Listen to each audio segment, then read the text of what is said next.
Welcome back to many of you. For those of you joining us for the first time, I'm Maggie Mahan, the Assistant Director for Advancement and Engagement with the State Historical Society of Missouri. Thank you so much for joining us today. As the coordinator of our Cape Girardeau Research Center, Bill Eddleman presents the next installment in his genealogy series. Today is the 18th episode. Or if you would like to rewatch any of the segments, you can view them on demand on the State Historical Society of Missouri's website. All events and our virtual programming series are made possible thanks to the generous support of the Society's members and donors. You can visit our website to learn more and see how you can add or renew your support. And now I will turn things over to Bill. Welcome, Bill. Thank you, Maggie.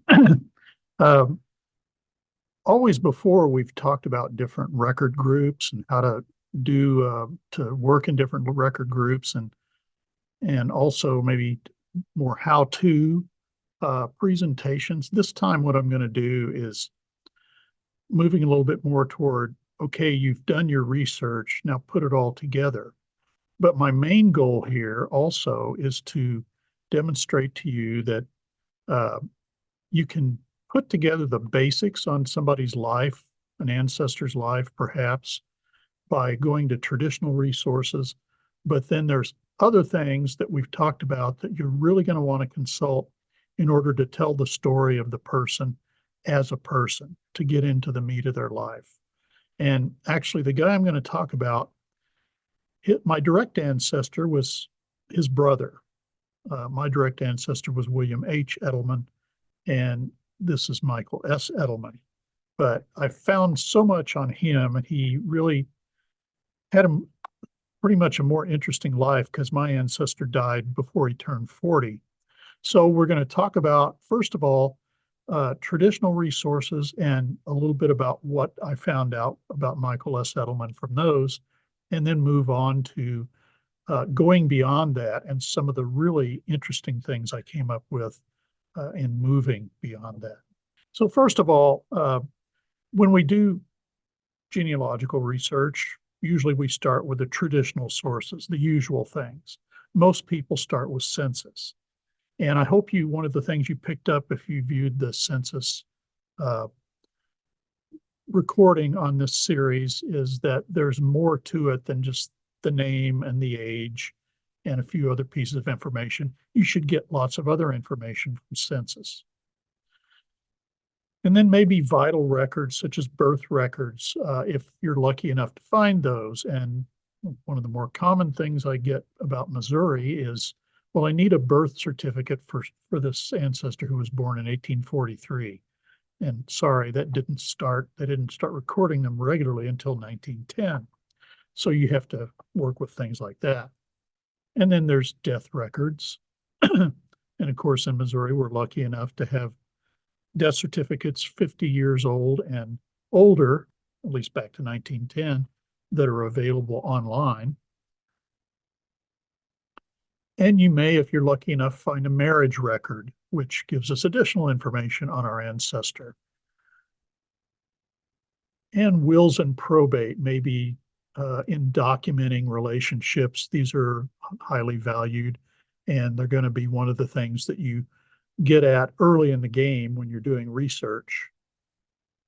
And land records. And I think I mentioned when I did the presentation on land records that I really go to land records first because I have such a lot of good luck finding relationships and details in those land records, but they're still one of the basic things you want to do.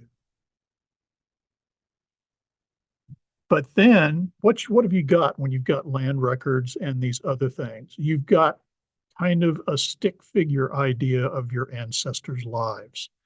And if you write this up with just this information, most of your relatives are going to find it pretty boring. Not very interesting, just names and dates and places, and not a whole lot about the ancestor as a person. So what I'm going to pull in this time, and that we've talked about a lot of these in the past, but Some of them we haven't, and that's beyond the basics or non-traditional sources. Most of these are not online. Some of them may be. Many of them require travel or working with local contacts. If you can't do the travel, you might find someone locally to hire to do the work or sometimes do the lookups for free. Among these are tax lists and city directories, and this is an example of a page from a city directory. Some of these are available on Ancestry, but for the most part, for city directories, you might have to go to the location or work with a library in the location where your ancestor lived. And then court and probate documents, which I've found some wonderful stuff in there before, but this really requires digging, particularly with loose papers. Some of them are digitized. In many localities, they're not. You actually have to visit either an archives or the courthouse.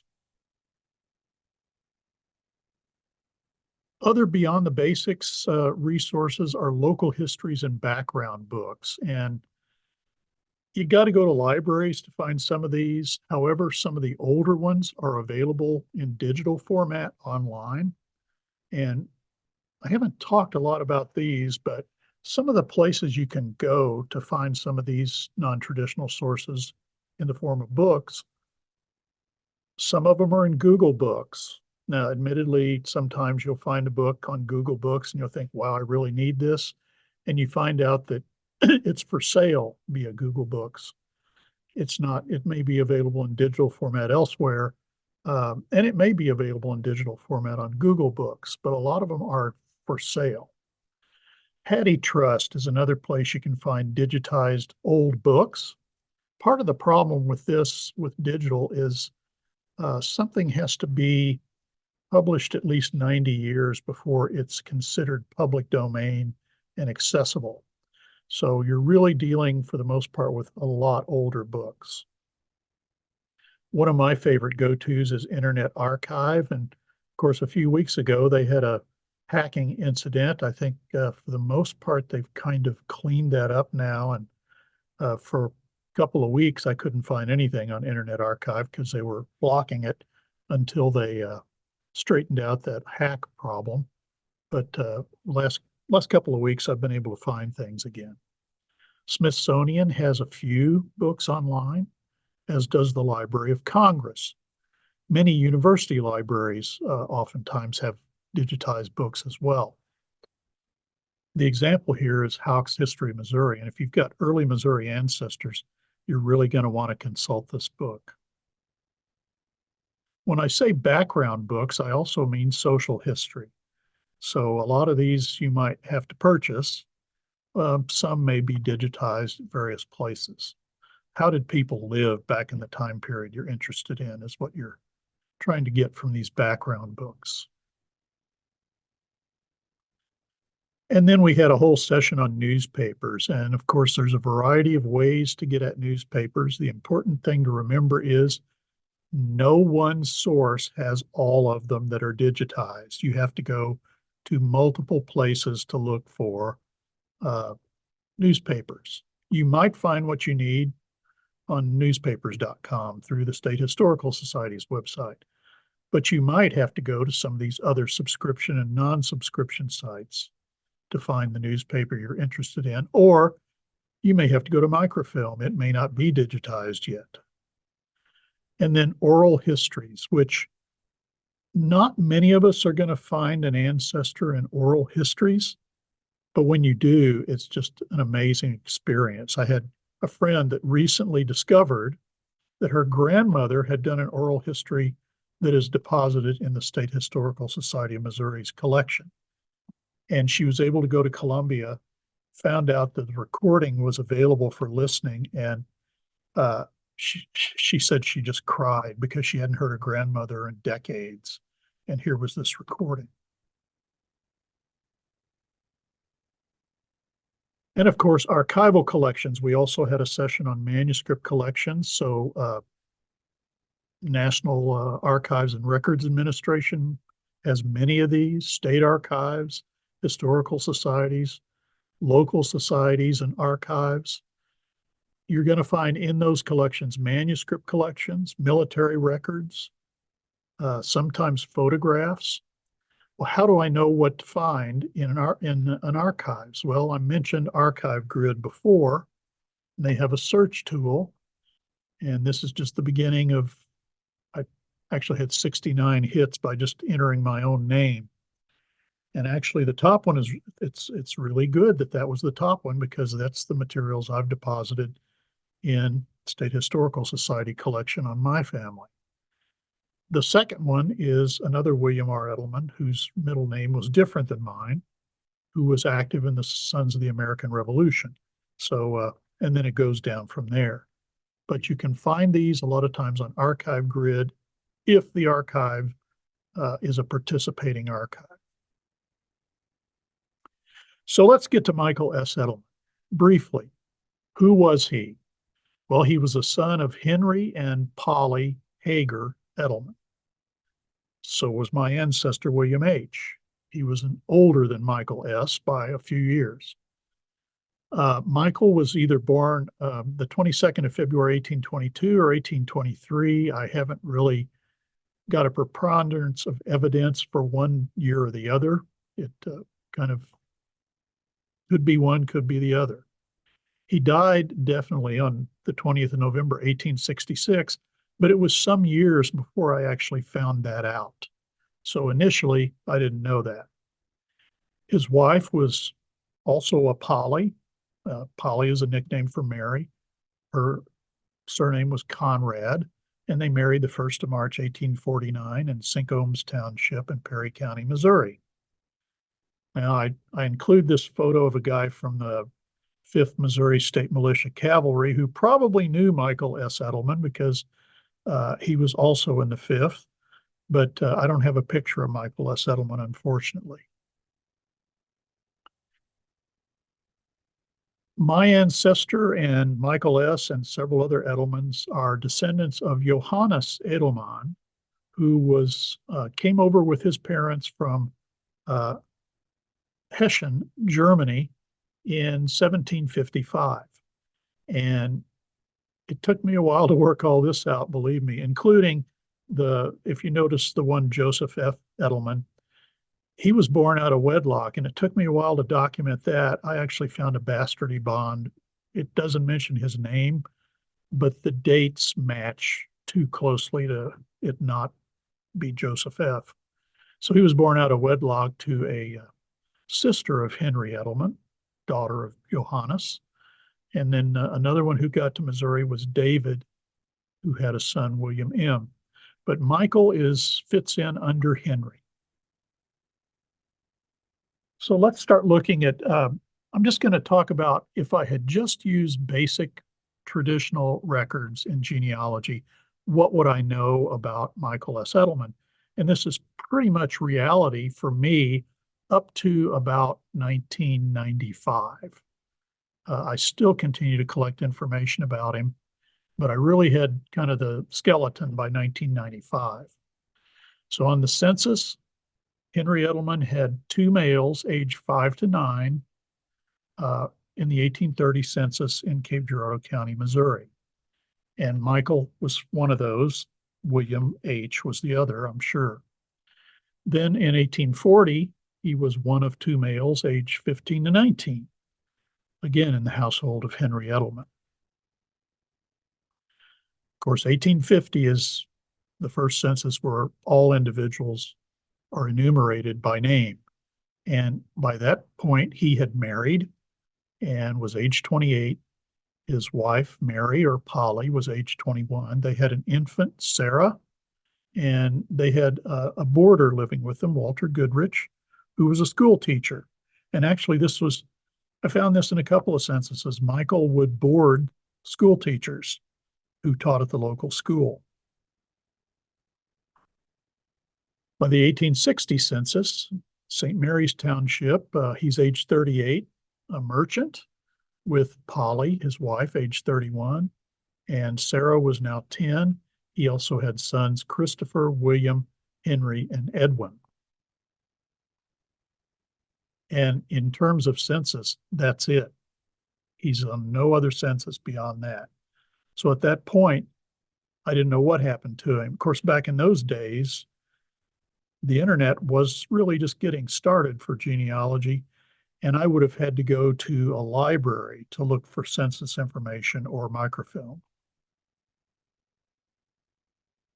Located his marriage in Perry County, actually first in a transcribed index, but this is the original document that documents it.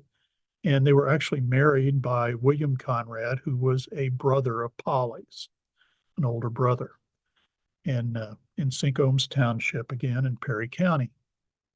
And that was in 1849. So their daughter Sarah was born over a year later. Then Michael appears in his father's will along with all of his other children, Henry's children. And apparently Henry had either gifted money to Michael S. Eddleman or property of some sort, not real property, because I can't find any of that being deeded by Henry, but in some way he helped out Michael. And so he says in his will, Henry does, that he considered Michael had already gotten his share of the estate, but if there was any left after everything was settled up on all the heirs, Michael would share evenly with his siblings.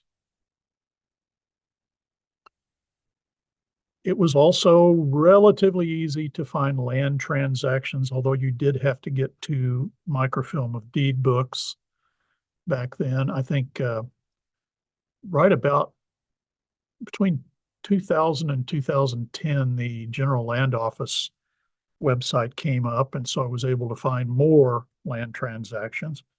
But Michael was involved with up to 12 land transactions in Perry County between 1850 and 1866. At one time, the most he owned was 300 acres, but he had sold it all pretty much by the end of 1866. Two of these were purchases from the government, two 40-acre purchases, and this was in southern Perry County. I also found right about 2000 that he got a military land warrant, which told me, aha, he was in a war, and he got it for the Mexican War Service, so I knew he was in the Mexican War. And as was allowable back then, if you got a bounty land warrant, you could either cash it in on land or you could sell the warrant to someone else, which he did, to David Barks. So that's what I knew in 1995 to 2000. Bare bones stuff. I knew he was, pretty well off, had some land, the basic outline of his family, who his parents were, but I didn't know much about Michael S. Eddleman otherwise. So that's when I started going into beyond the basics or non-traditional sources. And oh my gosh, did I flesh the man out. Not only was he in the Mexican War, I got details of his Mexican War service. After the Mexican War, he came home and actually had an episode where he participated briefly in a gold rush, and I'll talk about that in a minute. Not in Missouri, farther west. And then details about Civil War service, which brought some questions to my mind. Mainly, he didn't get a pension for that. So, and then finally, the lower right photo is Fort Scott, Kansas, in the time period just after this, about the time of the Civil War, 1862.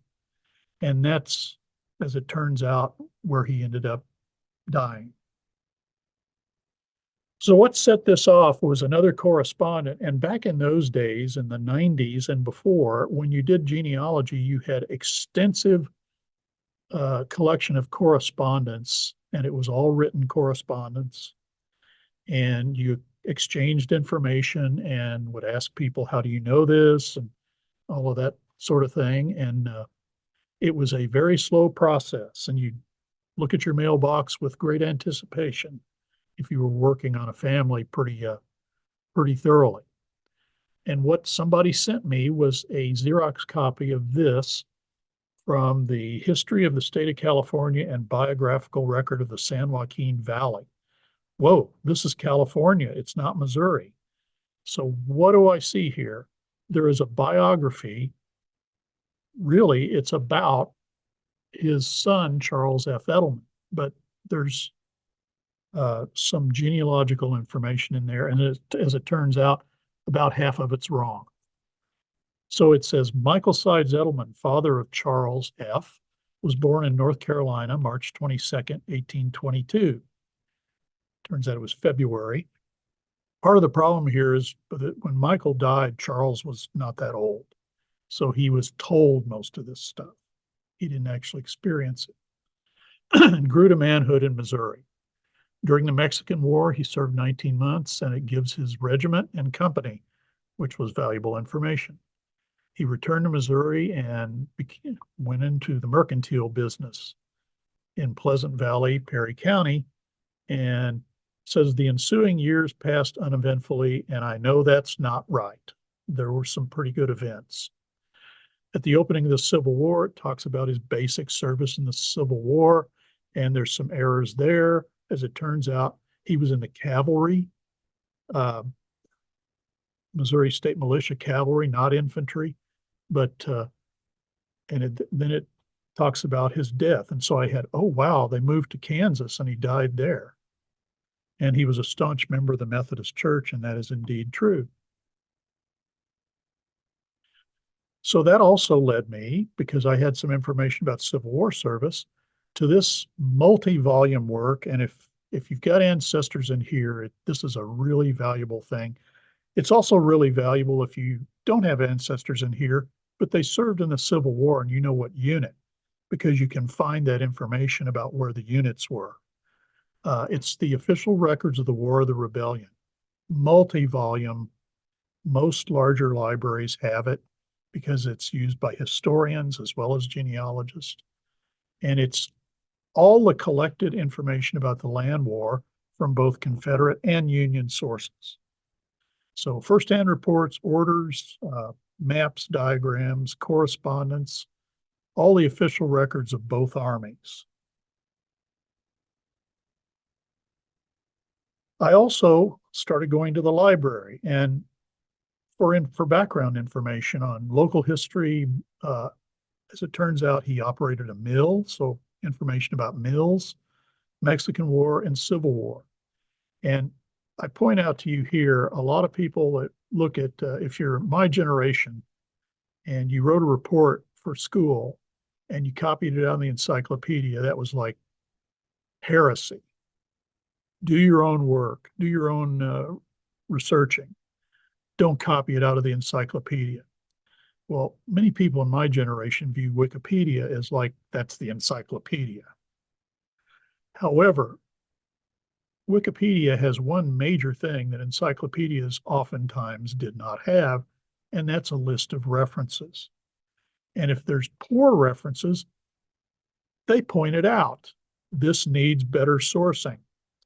And so I oftentimes, if I just want basic information about something, I'll go to Wikipedia, and that will usually lead me to better sources and more detailed sources. So for some of this, that's where I started, was Wikipedia. One of the sources that I found that was very valuable is when I started going through materials I got from my uncle, who was a genealogist of an earlier generation for our family, was the Archibald Little Hager diary. This is a diary that was kept in Perry County between 1844 and June 1887 by Archibald Little Hager. Hager, remember, Michael S. Eddleman's mother was Polly Hager. A.L. Hager was a first cousin of Michael S. Eddleman. His father, William, was a brother of Michael S. Eddleman and my ancestor's mother, Mary Hager. So a lot of information about the family in there. And my uncle had found out about it, and I started going through it. Has good coverage of the area I was interested in for Michael S. Eddleman. Hager had quirky entries. He worded things oddly and very terse, but not too much in the neighborhood got past him. In going through this, I found over 89 entries for Michael S. Eddleman. And not only that, it is widely available.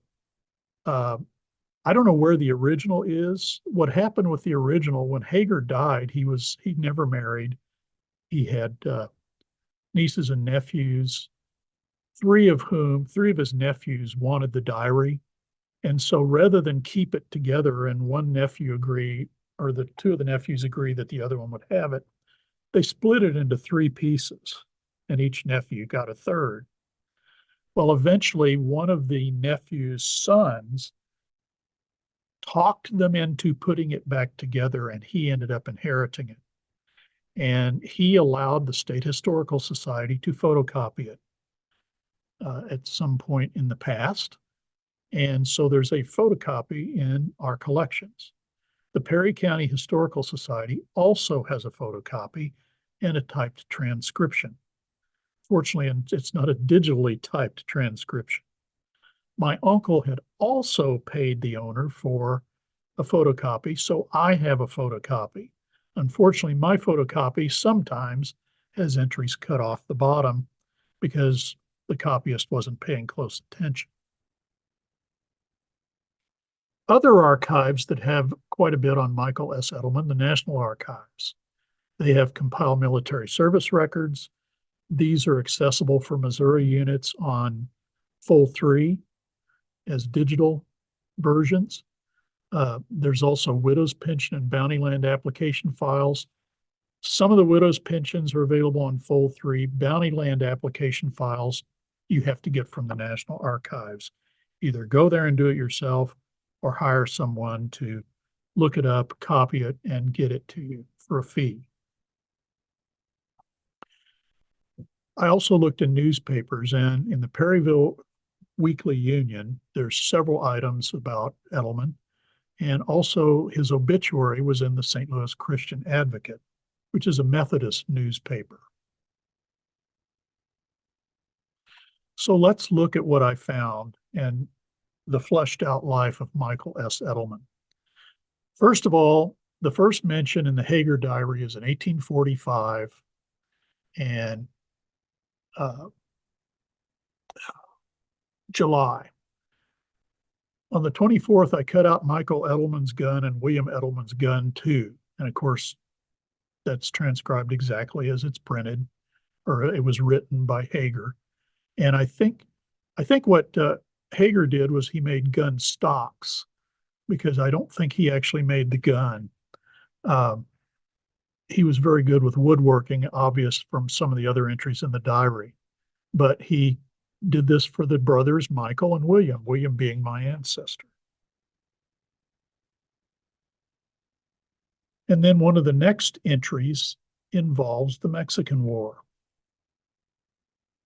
So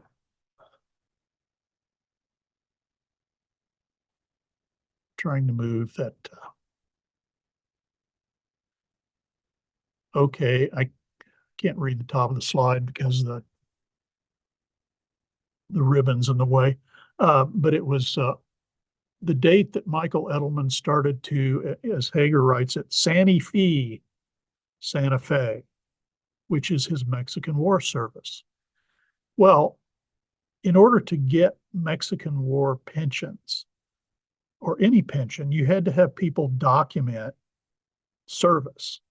And in this case, there's an affidavit from Thomas Stone, who was a neighbor in Perry County, but also served with Michael Eddleman.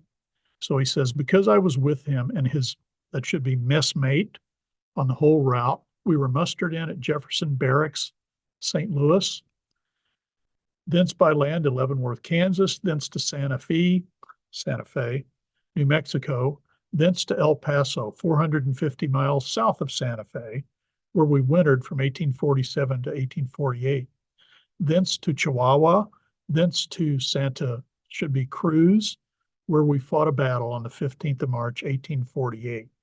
So this is cool stuff. He was in a battle, and we know exactly the route they took thanks to this affidavit. And at this point, when his widow had filed for this pension, he was already dead, and this was affidavit was from 1887. Well, then I thought, what about this battle? What was going on with this battle of Santa Cruz? Well, it's the Battle of Santa Cruz de Rosales. And so I went to Wikipedia because there's a Wikipedia entry for it to get the basic information. And sure enough, here's the basic information. It was troops under Sterling Price. And some of you, if you know Civil War history in Missouri, know about Sterling Price, or also he was one of the generals at Iuka, Mississippi, and Corinth.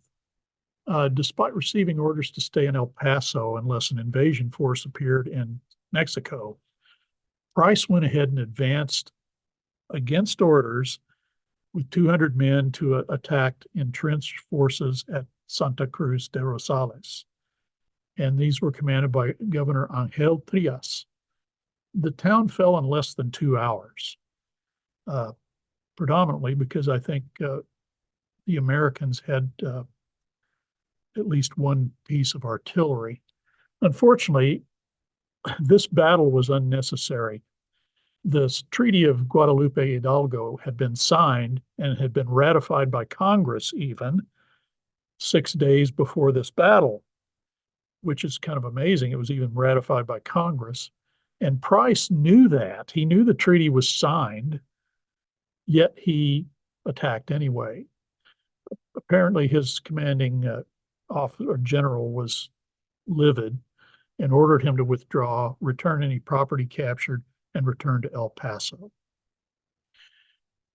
So that was in March. By November, Michael Eddleman arrives home. On the 4th, Michael Eddleman got home from the Santa Fe armies in the Hager diary. So post-war, he settled down and got married.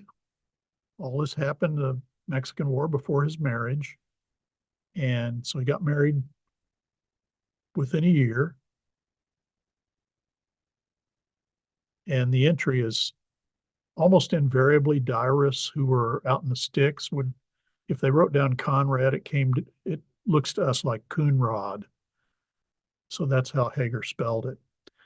And started to build things, probably was living in a cabin that had been built earlier by someone else, and first raised a barn 3 years later after he got land.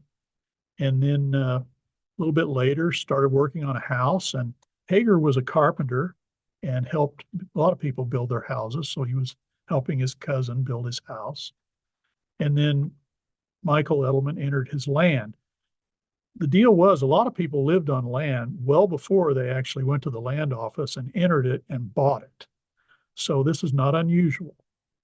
On the 6th of November, 1853, Hager had finished what he could do on the house and came home.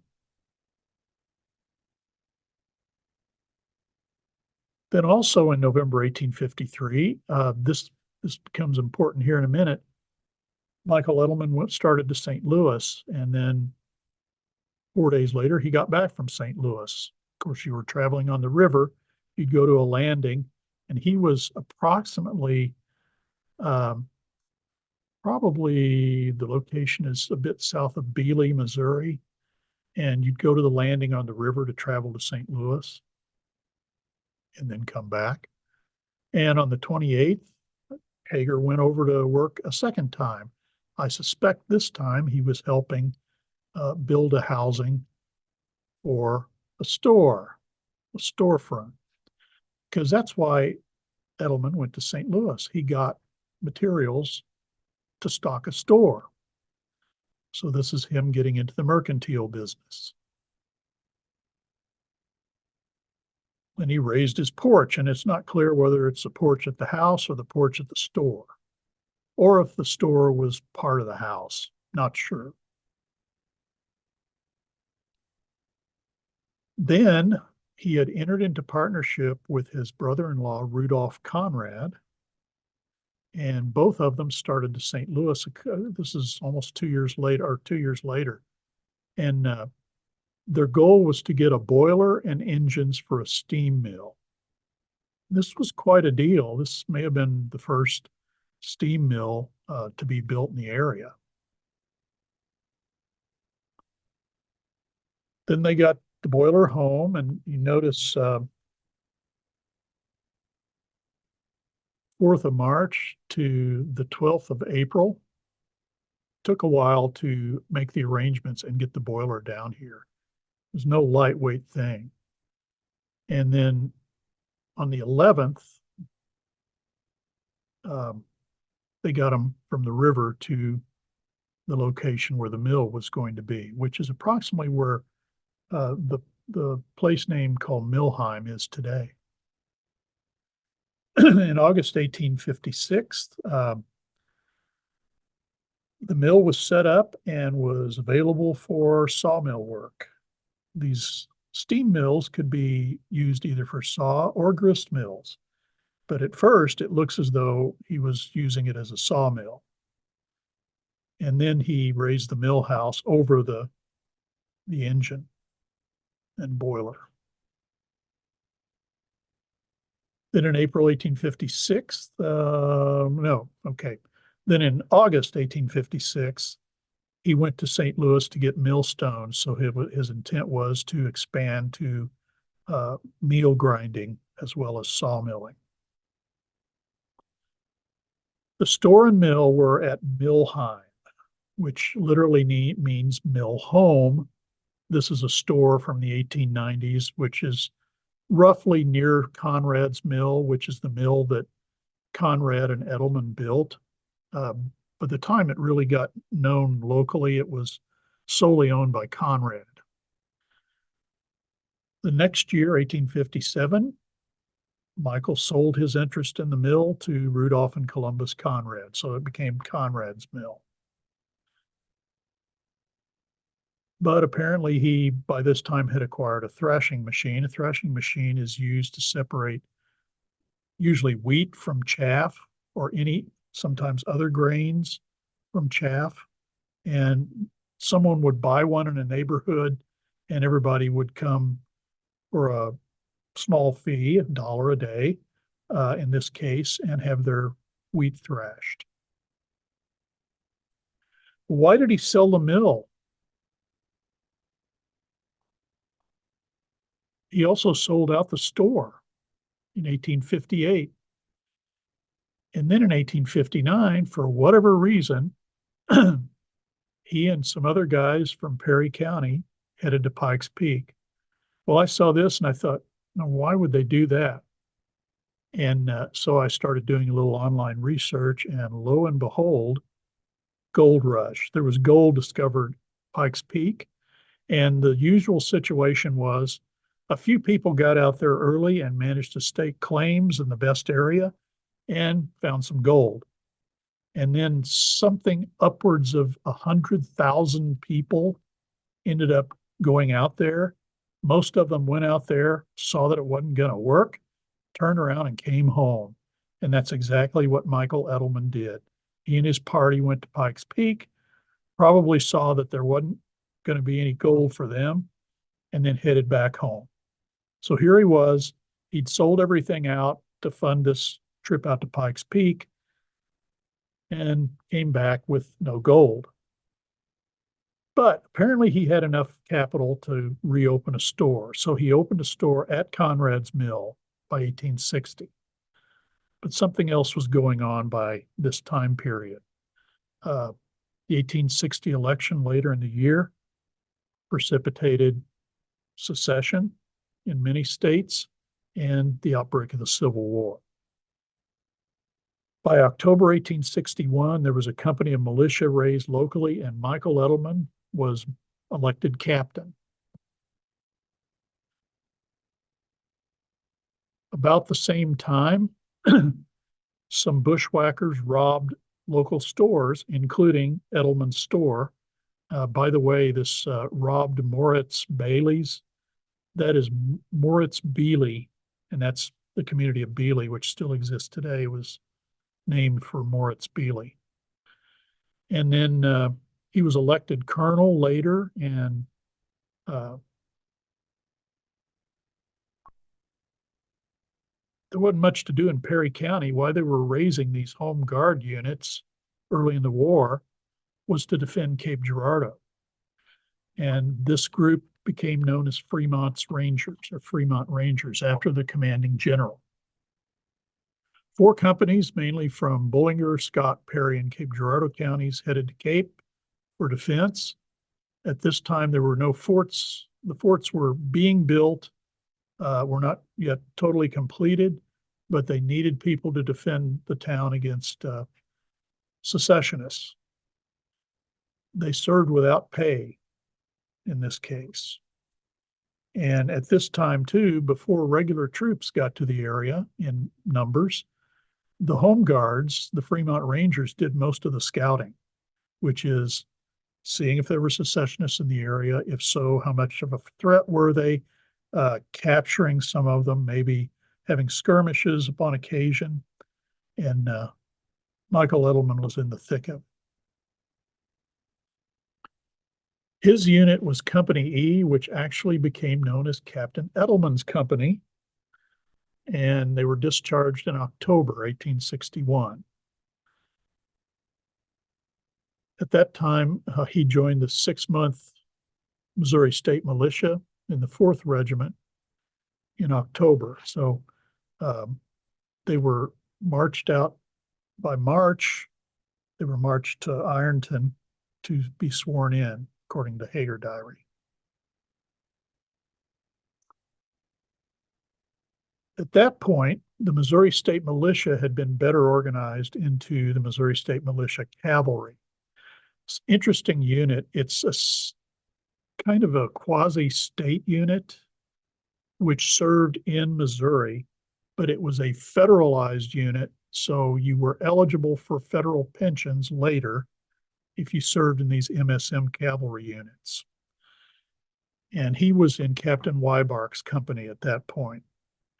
In his enlistment papers, this is the only description I've got, age 42, merchant, blue eyes, light hair, fair complexion, born Lincoln County, North Carolina, so I have confirmation for his birthplace.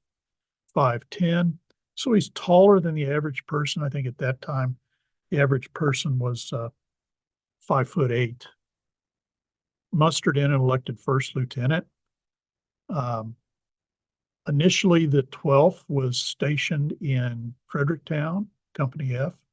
Scouting parties went out to southern Bullinger County, Bloomfield, Mingo, Van Buren in Carter County, Patterson, Dallas, which is today Marble Hill, and Greenville. And they were stationed in Patterson late in 1862, and then Jackson, Missouri, through early 1863. The main threat was irregulars in this area and at this time. You might call them bushwhackers. Some of them were, I guess you could say, legitimate irregular Confederate troops. Others were just out for whatever they could steal. So they were viewed as a threat.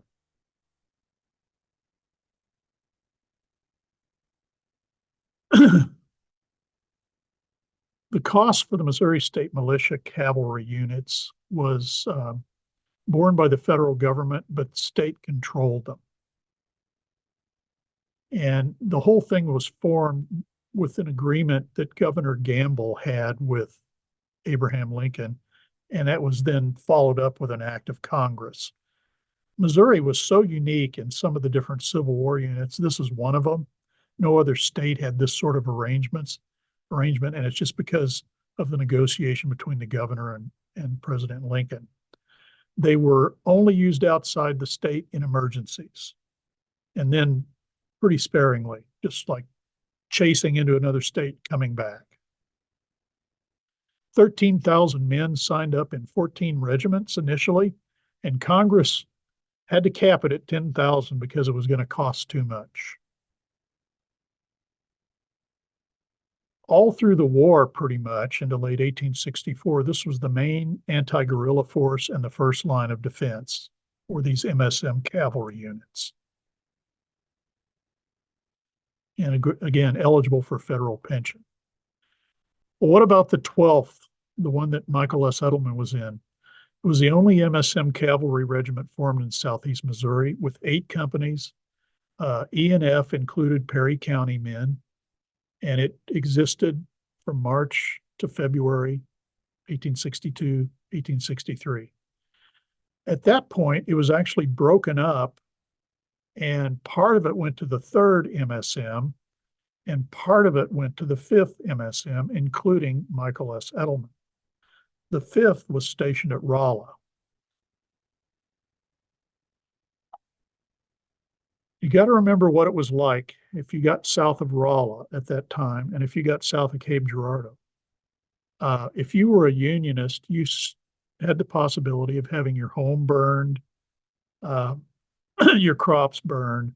You could be killed if you were a pro-Union landholder. And so many people reacted by just pulling up, leaving their farms, and going to safety. So Rolla and Cape Girardeau were both Union refuges, and there were a lot of refugees that were driven from their homes by secessionists. While in Rolla, the Company F, or Company F was where Lieutenant Eddleman was detached to Salem, and they were in Salem from September to October 1863. Salem was attacked at one point by a force of secessionists on September 13th, and then also Eddleman was involved in a skirmish near Mann's Creek on the 14th of October. The 5th MSM from Salem did scouts through Dent, Shannon, Texas, Oregon, and Howell counties, and then was stationed at Salem in the first half of 1864. But these guys also were involved in some other things too, and one of them was radical Republican politics. And there's a report in the St. Louis newspaper of a meeting of the Radical Union group. And in 1864, they were endorsing John Charles Fremont for president, Thomas Fletcher for governor. And in the speeches that were made at their meeting, one of the best quotes I found was that they will never lay down arms until slavery is gone, the last rebel is disenfranchised, and property confiscated. Copperheads and conservatives are worse than rebels on the field. Copperheads were people that wanted to sue for peace at any cost. They also wanted retaliation for the Fort Pillow massacre, where African-American colored troops had been killed after surrendering, and support for other good, loyal Union men nominated by the Radical Union Conventions of Missouri and the U.S. was another one of their platform planks, and he was involved with that. Situation in the Ozarks during this time continued to be bad. County was swarming with bushwhackers, according to Captain Wybark. All seem to be going north in small bands from 2 to 10 in a squad. They've stolen some horses and plundered a good deal this week in Dent County and Texas County. They seem to have a hiding place in the Big Piney River. We can, it seems, come up with them, as they will not fight. The brush is so thick. Their idea seems to be to divest into the country of everything there is in it. There are 2 companies of enrolled militia in this county, and what few private arms they had, they lost by those fellows. Enrolled militia were the local militia that were called up just for support roles. But this is as far as Michael S. Eddleman went.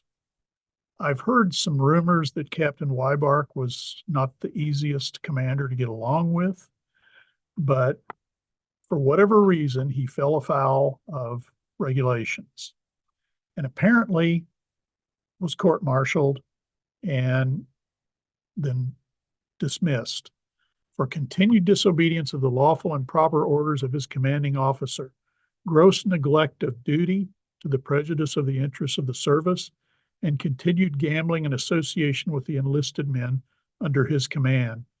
So Michael S. Eddleman was, by direction of the president, hereby confirmed and dismissed dishonorably. What does that mean? What are the implications for him? Remember back, I said that MSM cavalry were eligible for federal pensions. You are dismissed from the MSM cavalry.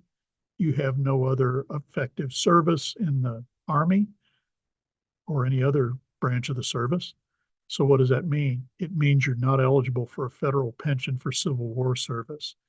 For years, I wondered, why did his widow go for a Mexican War pension when he was an officer in the Civil War and should have gotten a higher pension? This was the reason. And I didn't find this until Fold 3 started to come out with Compile Military Service Records scan. After the war, he went home. He was still a successful businessman and community leader. He partnered with his brother and also with Rudolph Conrad again. His brother was Christopher H. Eddleman. He also had some dealings with a cousin, John R. Eddleman. Along with other Perry Countyans, he left after the war to head farther west. So from the Hager Diary, we know on the 12th of July, 1866, he and some other men started to Kansas to look at the country, and then later came home. He auctioned his store goods off, still had some connections with partnerships, though, after he left. And then he and Henry Rudisill, who was his cousin, no, who was, well, he was a relative. He was my ancestor's nephew, so he wasn't related directly to Michael S. Eddleman, but he was a neighbor. So they started to Kansas with their families. And this was, this is why I couldn't find any death information. He purchased land near Fort Scott, Bourbon County, Kansas. They started on a house, and he took ill in the fall, late fall, and died before they could move into the house. His widow later obtained a pension based on Mexican War service. His death date is documented in the Hager Diary, December 31st, 1866. The statement is, on the 21st of December, Michael S. Eddleman died near Fort Scott. I also traveled out there. It's just west of Nevada, Missouri, and found the cemetery where he's buried, and gives the date as the 20th. So it could be the 20th, could be the 21st, probably the 20th. I'm going to buy over the Hager Diary. A couple years later, an obituary appeared in the Methodist newspaper, the St. Louis Christian Advocate, and it gives additional details. He got sick, and a friend took him to his house, where every means was employed to prolong his life, but kind attention and skillful medical aid could not arrest the progress of disease. And after an illness of 9 days, he fell asleep in Jesus, December 20th, 1866. At the time of his death, he really went out at the height of his, life. And he still had a lot of business and personal property in Perry County, as well as in Bourbon County, Kansas. So there's 2 probate files for Michael Eddleman, one in Perry County, which is predominantly business related, and one in Bourbon County, Kansas, which is most of his personal property, real property, and a few other things. And this is a point I want to make about these beyond the basic sources. They also lead back to more traditional sources. So when I started with this, I had no idea he had a probate in Kansas, but yes, he does. And it lists his heirs: Polly, his widow; Sarah J., the daughter; and then sons Christopher C., William P., Jacob H., and Charles F. A couple of his other sons had died in childhood. This also led, when I realized he had died out in Bourbon County, Kansas, I also found some records on his brother Christopher in Nevada. So I went out to do research in Vernon County, Missouri, and found out that there was a descendant that lived there. And darn it, when I was there, she was out of town. She volunteered at the local Bushwhacker Museum. And so I left a note for her. And lo and behold, about a month later, she sent me these photos of two of Michael S. Eddleman's sons. She said, "My kids won't care about these, and you do, so here you go." And so there's William P. and Charles, the one that had the biography, that got me set off into the non-traditional sources. They moved at times to California. William Purvis moved back to Missouri, where he operated a men's clothing store in Nevada for many, many years. So archival, newspaper, library, and other beyond the basic sources, while they're oftentimes harder to find and harder to work with, they can really give you insight into your ancestor as a person. And I learned that Michael S. Eddleman was probably one of the most illustrious of the family. He was a good businessman, apparently, and willing to try new things, a leader in the community, and then also in the military. And so I wish you the best of luck in finding such things about your ancestors. Bill, you might see the first one that has come through that Garrett says they saw in the handout that Genealogy Bank was a possible resource. Can you speak to the differences between them and newspapers.com? First of all, hi, Garrett. Yeah, Genealogy Bank is similar to Ancestry. It's another subscription site that has multiple types of records, but they also have some digitized newspapers that I can't find anywhere else. Awesome. And it is different from newspapers.com. The newspapers they're going to have may or may not be on newspapers.com, and some of the ones I've found have not been on newspapers.com. Okay, awesome. Thanks, Bill. Another question for you then that I wanted to ask you is what beyond the basic source sort of surprised you the most that you were able to find information about your ancestor? Well, when I first started this, I would have never dreamed something as good as Fold 3 was available. And I think a lot of people don't use Fold 3 because they tend to shy away from subscription sites. But by golly, Fold 3 is like the cheapest subscription site. I think the annual subscription is $59 compared to hundreds for some of them. But they're going to be putting more and more pension files. War of 1812 pensions are already largely up there. Widows' pensions from the Civil War, they're increasing more and more all the time. And if you have a Missouri ancestor, the really valuable thing is the compiled military service records. And that's where I found that court-martial record, which was one of those aha moments where I had wondered for years, why did his widow not go for Civil War? Right. It's Yeah, because absolutely. he wasn't eligible anymore. Your next question came through from Debbie and asked, do you have suggestions regarding beyond the basics resources for the lives of Missouri German immigrant women from the 1850s to the 1870s? Well, the first place, if it's Missouri, the first place I'd go is the shsmo.org. And in the upper right-hand corner, there is a search box. And I always call it my Hail Mary move. If I can't find anything else, you type in quotes, the person's name and punch enter. And if there's anything in our collections in the finding aids, it's going to hit. That would be one. You could also focus at the county level.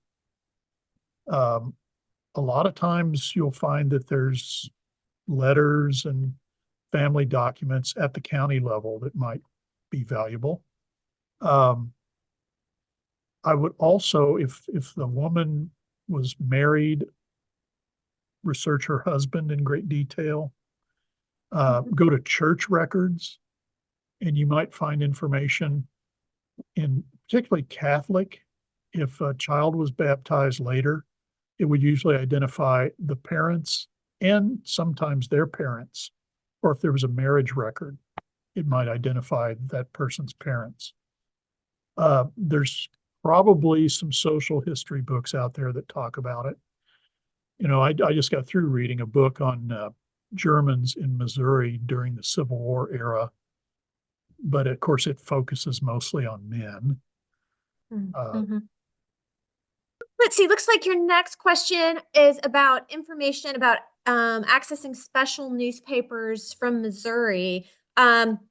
Would you suggest that they check out your newspaper installments to Yes, that would be useful because I talk about how to access newspapers via the SHSMO website for free.